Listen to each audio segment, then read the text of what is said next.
Are you ready to take bold action and live a life of brilliance?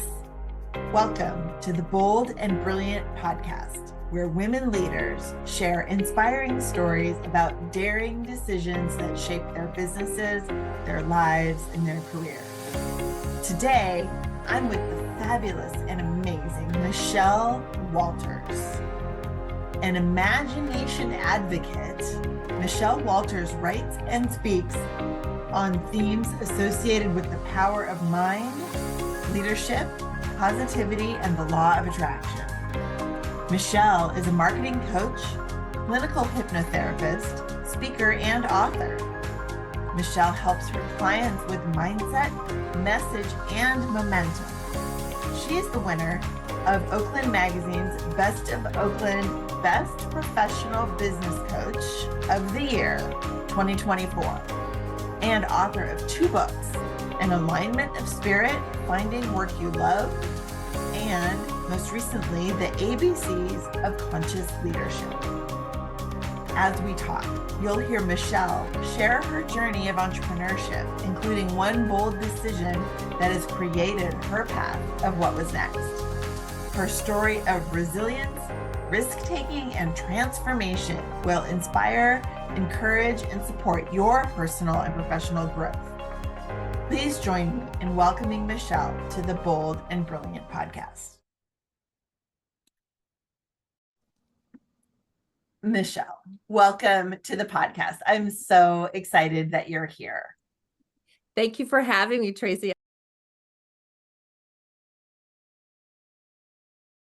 I'm delighted to be on your show. Yay. Okay. I am thrilled to kick off this conversation because we have been connected in community for several years now. We've traveled together. We were able to do that recently and spend some real time together as people, as well as talking about business. And while I know that that's true for me, I know it's not true for everyone who's going to be listening, all the throngs of people who are listening to this episode. So let's start off before we get into what's the bold decision that changed everything for you. Before we get into that, let's talk about what you do, who you serve, and maybe a little bit about your journey to get here. Sure. Take it. So I am in my mid-50s. I have loved my time on this planet, and I'm looking forward to a lot more time to come. I have always been somebody who's multi-talented and extra curious, super curious kind of person. I started off in your neck of the woods at UC Santa Cruz, where I was a biology major of all things. And I think part of the reason why was when you're a bio major, you get to do a little bit of everything. You do a little bio, you do a little chem, you do a little math, you do a little arts, you do a little science, some of everything. And then from there, I somehow managed to find my way into working in decision consulting and got an MBA. Talk about what that is. Yeah, so I worked consulting, is that what you said? Decision consulting. I worked for a company in Palo Alto in the early 90s before I got my MBA called Strategic Decisions Group. And we helped companies make huge decisions, like multi-million-dollar decisions. If you're the electric company, do you want to be focused on generation, transmission, or distribution? Like big stuff. But it was fascinating. And what I loved about it was that we had a process and we thought a lot about how people make decisions and how to make quality decisions, how to get the right information, how to trade off the values. Like I thought all this was fascinating. It was so fascinating, I decided to go to business school. And in business school, I learned a lot about marketing and mindset and creativity and persuasion. And all of these were really important themes for me. I realized I was a really pretty creative person, but I also liked metrics and business and kind of being able to figure things out. So a little bit of a left brain, right brain person even then. I wound up working in digital marketing for over 20 years. And what I loved about that was that I could blend this, what's a good business decision with what's something creative and persuasive that will make people love my brand or make people ask more questions or use my coupon or try it out or whatever it is we were working on. So I did that for years and years and years and loved it, but it was kind of like Get a job, lose a job, get a job, lose a Mm. job, because all those creative agency jobs, that's par for the course. It seemed to work out for me though, for the most part. And yeah, so I've been a student of life and the way people think for a very, very long time, passionate about it. So interesting. I've heard this is the first time I've heard you mention the decision making consultancy, which I find a really fascinating piece of the puzzle that I hadn't heard about before. So to go from right biology, like you said, you're you're studying life, which includes everything, right? Like you said, chemistry and physiology and all those different things. And then you went from all of the things to maybe what makes people's brains tick and how to help them make decisions. And then you go to helping people make decisions about buying stuff, basically. Yeah. So, and I'll share that I, as a young person and a creative thinker as well, always thought I was going to go into advertising.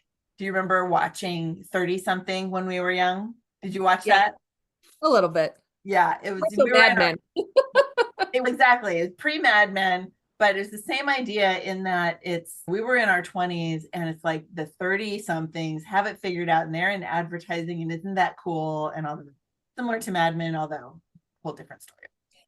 But I love that because it just, I can see the evolution of all of the things that you were so curious about. And now I'm curious about this other piece of the human condition, decision making, whatever thought process.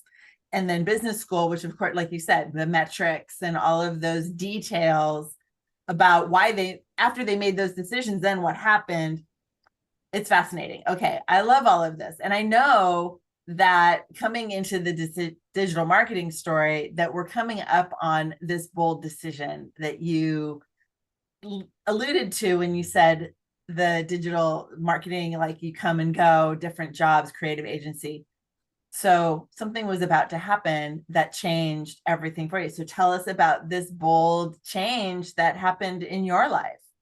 So I was literally inspired for a career change from reading a novel. I read a novel by one of my favorite authors called The Hypnotist Love Story. And I You read love this a love novel. story, don't you, my It is friend? it's a funny book set in Australia about a female hypnotherapist who has a love story and all these other crazy characters and things she does in her life. Fun. Anyway, I read this book and I thought this lady has the coolest job. I want to do that. So I Googled it and I found a school to go to and I went on the weekends and I trained and got a certificate in hypnotherapy. I didn't really expect that's what I was going to do, but I did. And then the pandemic hit. Oh, so And I keep feeling like you've been a hypnotherapist for a long, long time, but literally 6 years at this yeah, point. about Right. five actually. Yeah, So five. Oh, wow.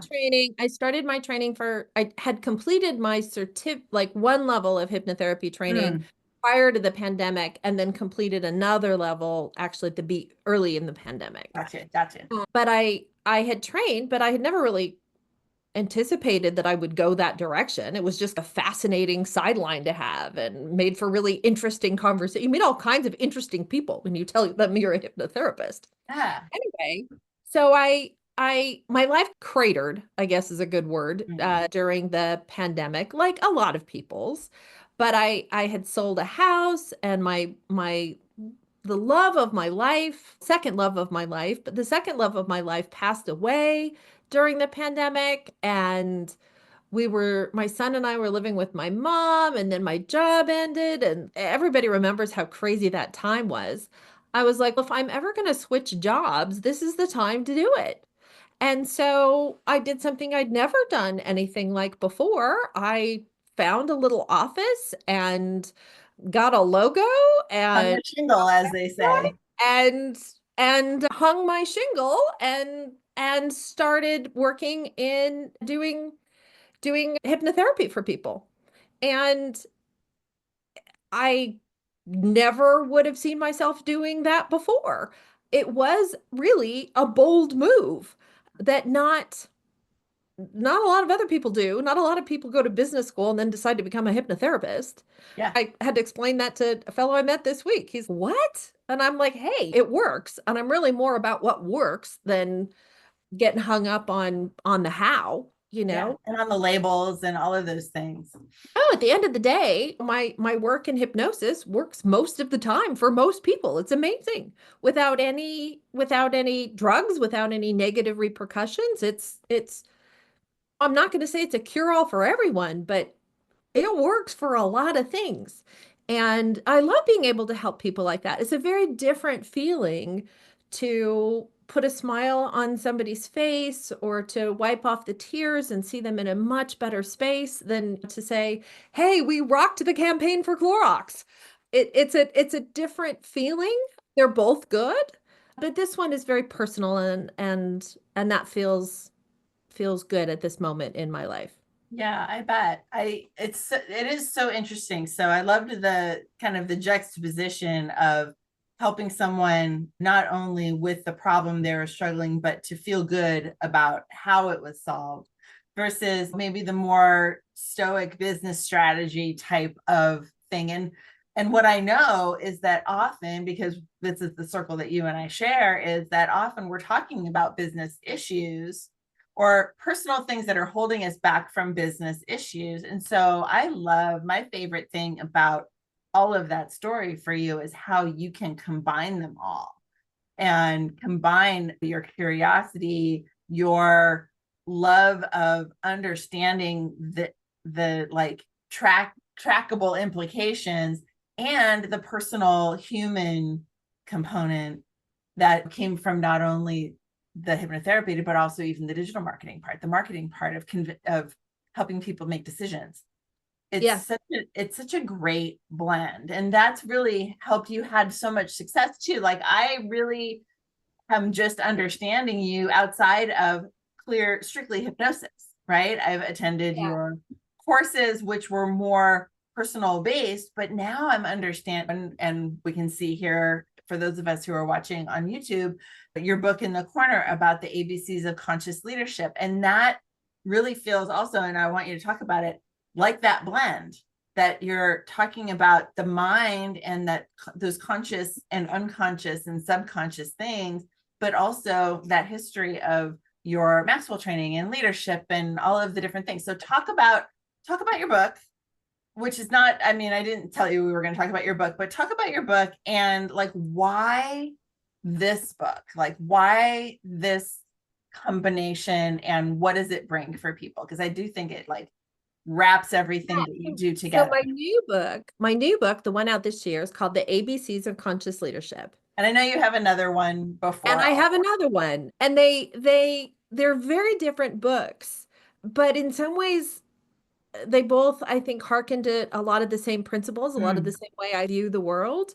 My first book, not Conscious Leadership, but my first book is called An Alignment of Spirit, Finding Work You Love.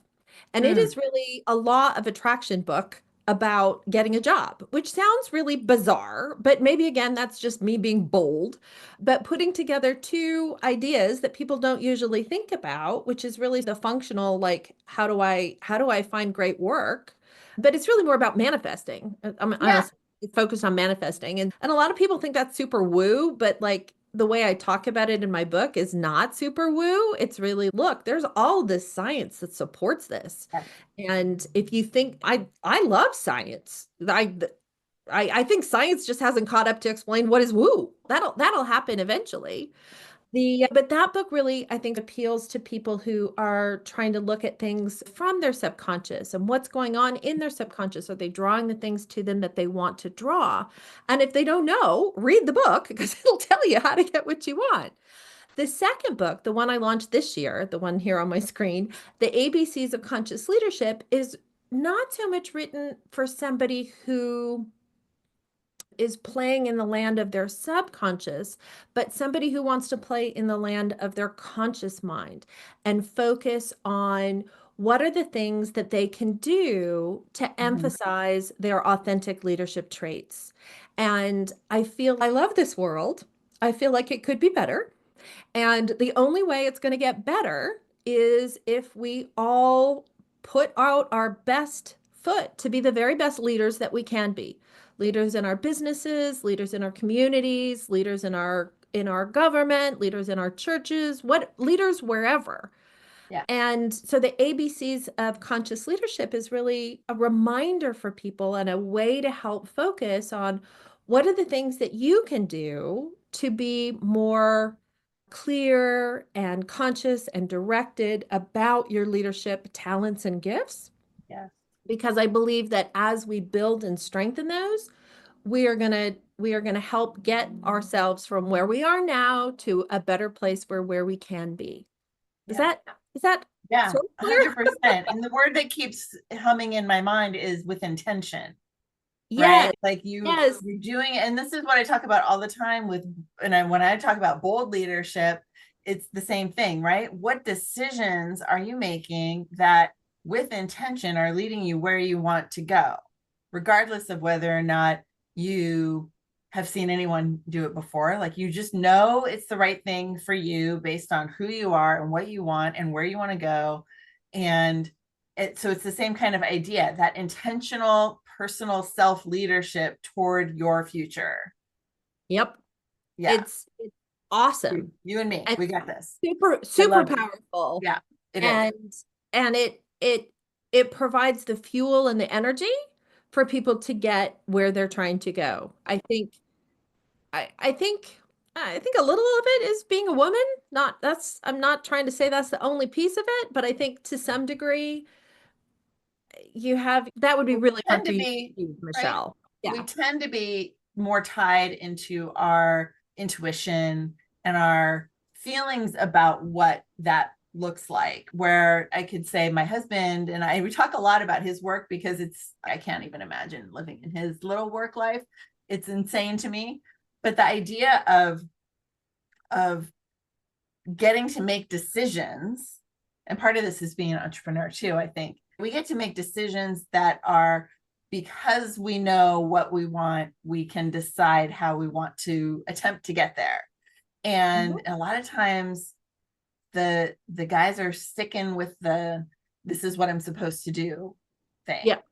And I think we have started and are more likely to break away from this. Okay, Is what I'm I'm going to take supposed off to. that coat. I'm going to take off the coat of Yeah, what I'm supposed to, and should. I decide to do something or should, and Yeah. I'm going to look at this differently. I remember when I was a kid, my parents took me on a trip to Washington, D.C., and the t-shirt that I chose that I wanted to wear from Washington, D.C. says, "Every woman has a place in the House and the Senate."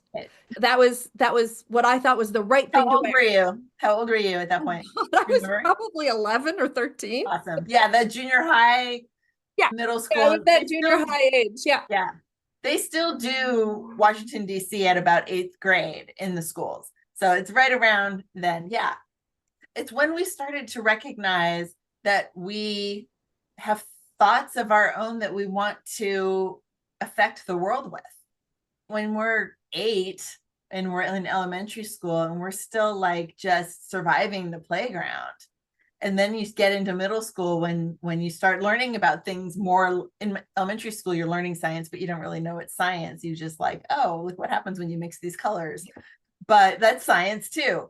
You get further along and we get to start to recognize our own strength and power of thought and intuition and belief in ourselves. And there's just a huge amount of energy, of force behind creating an intention and then setting up the game plan to have the milestones to get there. Yep. And I don't mean to say that that's easy. It is not easy, but it is doable. It takes focus, it takes direction, it takes consistency, and it takes a lot of self-power. Yep. And that is one of the things that I like to bring to my collaborators, my clients, is how to build that self-power. Yeah. And don't forget, it's self-power, and it's also a little bit of accountability, self-accountability and support, right? Because you're talking about this, and now we go into coaching brain, where these are the things you need to have success. You need to know what you want. You need to make a plan to get there. And I teach it and you teach it and we all teach those kinds of things. But it just shows how it's not because that's just what we were taught to be a coach. That's because that's the way humans work. And going from an idea to a process to having that idea realized is something that everyone can relate to.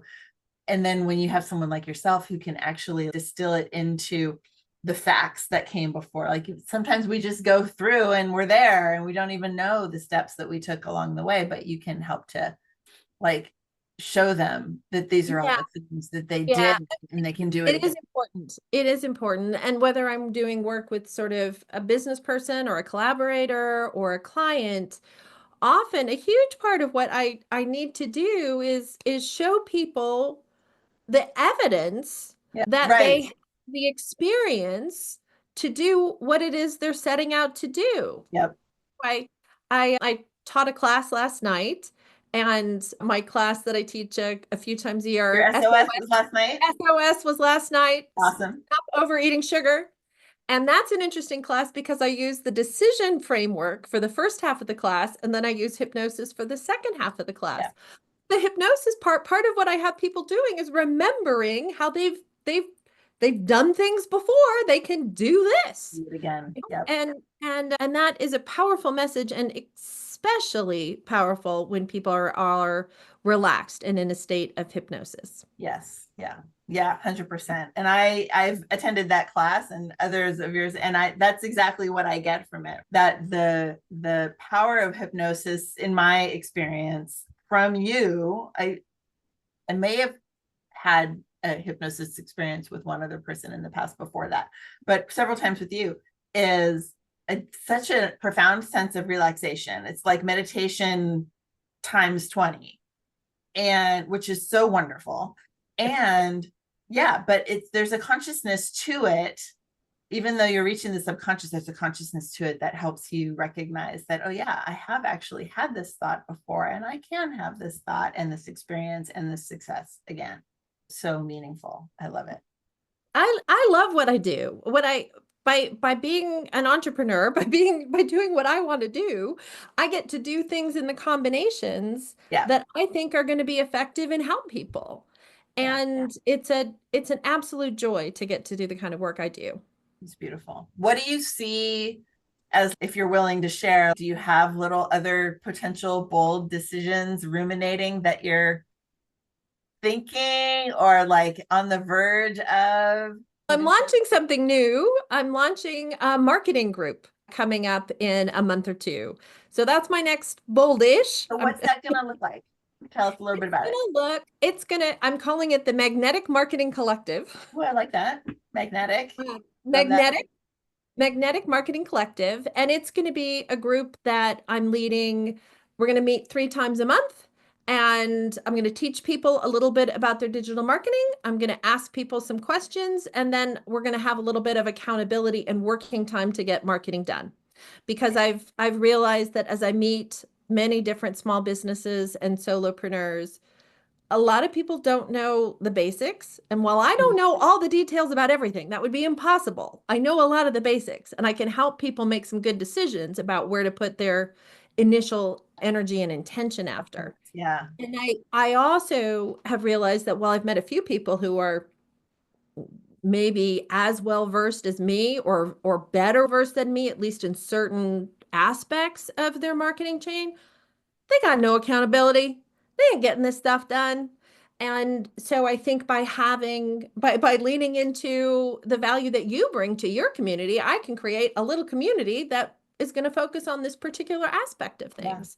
Yeah. So community is a very, very powerful thing. And I think that what you've done with Gather is amazing. Thank you so much. And it is wonderful to see such a thriving, vibrant, rich. I mean, there's like something for Gather almost every day. It's pretty We do amazing. a lot. Tracie. Yeah, thank you. It is a lot, and it's because I just keep coming up with more stuff to give people because I think that they're gonna find it useful. And what I was thinking when you said your magnetic marketing collective, Collective. Yes. Collective. I love collective. And I was thinking if you end up having like a social thing or an in-person thing, you can call it the magnetic marketing mixer because we love a good alliteration around here. Absolutely. I'm very into that, but I chose the word collective Yeah. because I want to convey I'm going to be the leader of this little group, But it's but everywhere. but we're going to share back and forth because it's digital marketing was one thing when I started in 1997. It's a little more complicated now. Yeah. And by working together, a group can accomplish so much more that And from Gather. Yeah. And you know what I feel when I hear the word collective is really that everyone else is different from each other. It reminds me of those stores, like the antique stores that are really like everyone has a nook and they all bring their own stuff, right? To me, that's a very good definition of a collective. Like we collected these people and they came from everywhere and brought them together to offer or whatever. So I see that for your collective as all different businesses, all different experiences. And that's what's good about it. Like you said, you can lead them, guide them to a topic or to having an accountability session or whatever. But each one of them is going to bring something different to the party. And every single one has massive value. Absolutely. Absolutely. Yeah. Sounds great. Well, that's my next move. That's the boldest thing I'm doing, I think, for 2025. I love it. And we're recording this in May. When is that going to start? Like, when can we put this on our radar? It will be available in June 2025. Okay. So just not very long from where we are. Not very long from now. Timing. Okay, that's exciting. I can't wait to support you in getting the word out about that and all of the things that you do. I know you're a VIP here in our community. I know that you've been talking about the things that you've been doing, but for those people who haven't met you, I just want to say that I really, really enjoy how you show up and coming to your things, and we'll do whatever I can to continue to support you going forward. Me too, Tracie. Let's go see more flowers and on more cruises.